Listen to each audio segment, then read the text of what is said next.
هنعمل شوية بطاطس مكسيكي بالسجق والجبنة. هنعملها ان شاء الله في الفرن. رهيبة يا جماعة، رهيبة رهيبة بمعنى الكلمة. هنقول هنا على كام تركاية ازاي نطلع البطاطس مقرمشة. البطاطس دي تنفع سناكس، تنفع طبق جانبي في العزومات، على السفرة. بس لو عملتيها في العزومات بجد هتشرفك جدا، طعمها حلو جدا. متخيل يعني سجق وجبنة وموتزاريلا وبطاطس محمرة وبطاطس مقرمشة وكريسبي كده، حلوة جدا جدا. اتمنى تجربوها. ما تنسوش سبسكرايب واللايك والكومنت.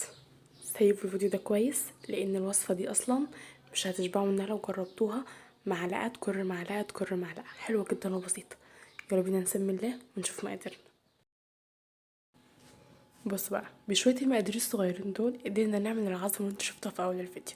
معانا سجق، بطاطس، زيتون، بصل، جبنة موتزاريلا، بابريكا، كمون، فلفل اسمر، زيت. تمام. ممكن نعمل ممكن نبدل الزيتون بفلفل مخلل او خيار مخلل حسب المتوفر عندك. اول حاجه هعملها هقشر البطاطس، ومن قبل ما ابدا في الوصفه انا حاطه كوبايه ميه في الفريزر تتلج. تمام. نصبع البطاطس الى حد ما تخينه شويه. في المكسيك بيعملوها رفيعه قوي قوي قوي، رفيعه جدا وصغيره خالص يعني. مش عارفه هما بياكلوها ازاي بس بيعملوها رفيعه قوي. بس انا بحب البطاطس يبقى فيها لحمه كده، وانا باكلها يبقى فيها لحم كده، ما تبقاش ناشفه قوي زي اللي هما بيعملوها. تمام. هقطعها بالسمك اللي انتوا شايفينه ده.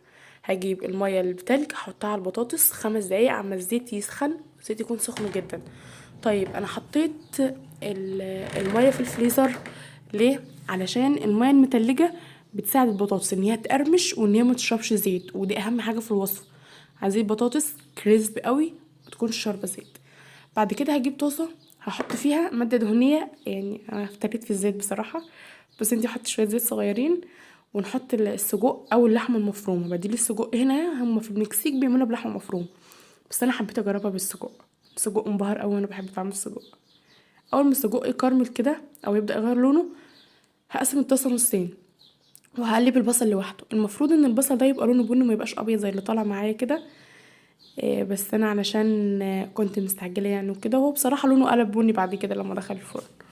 تمام. اول بقى ما البصل والسجق استوى والبطاطس بتاعتنا شايفين كانت كريسبي قوي. انا ما عرفتش بصراحه يا جماعه اقطع يعني اوريكم الصوت، لان انا بصراحه اول ما ابدا اصور اهلي بيقلبوا البيت حاجه تانية خالص فما عرفتش اوريكم الصوت، صوت القرمشه وان هي كريسبي. بس باين على ان هي كريسبي، وشايفين الطبق ما شربش زيت خالص. المفروض ان انا هبهر اللحمه، بس انا ما بهرتش السجق لان السجق اوريدي فيه بهارات. المفروض ان انا اول ما احط البطاطس في الطاجن او الصينيه اللي هدخلها الفرن او الطبق اللي هدخله الفرن، المفروض ان انا ببهرها. في المكسيك بيعملوها كده، بس انا السجق بتاعي اوريدي متبهر وما حطيتش ملح، لان كان اكتفيت بملح الزيتون متخلل، وملح او التوابل اللي في السجق. شايفين الطبق من كده البطاطس مفيش نقطه زيت. انا ما بحمرش البطاطس غير بالطريقه دي يا جماعه، ان انا بحط ميه في الفريزر وبعدين بنقعها فيها 5 دقايق عما الزيت يسخن، وارص البطاطس وعليها اللحمه المفرومه او السجق وعليها المخلل اللي معانا والجبنه الموتزاريلا، وادخلها الفرن على درجه حراره عاليه جدا.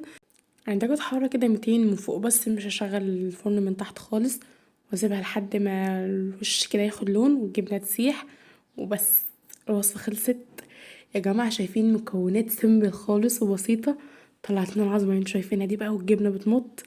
اعمليها لو هتعمليها حتى في طواجن ميني كده على قد افراد الاسره او الافراد اللي انت هتعزميهم يعني، هتبقى جميله جدا وهتعجبهم جدا وهتعجبك جدا جدا جدا يا جماعه. اتمنى يا رب تجربوها. كده خلصنا الفيديو بتاعنا والوصفه بتاعت النهارده. ما تنسوش سبسكرايب واللايك والكومنت، وان شاء الله باذن الله نتقابل على خير فيديو جديد.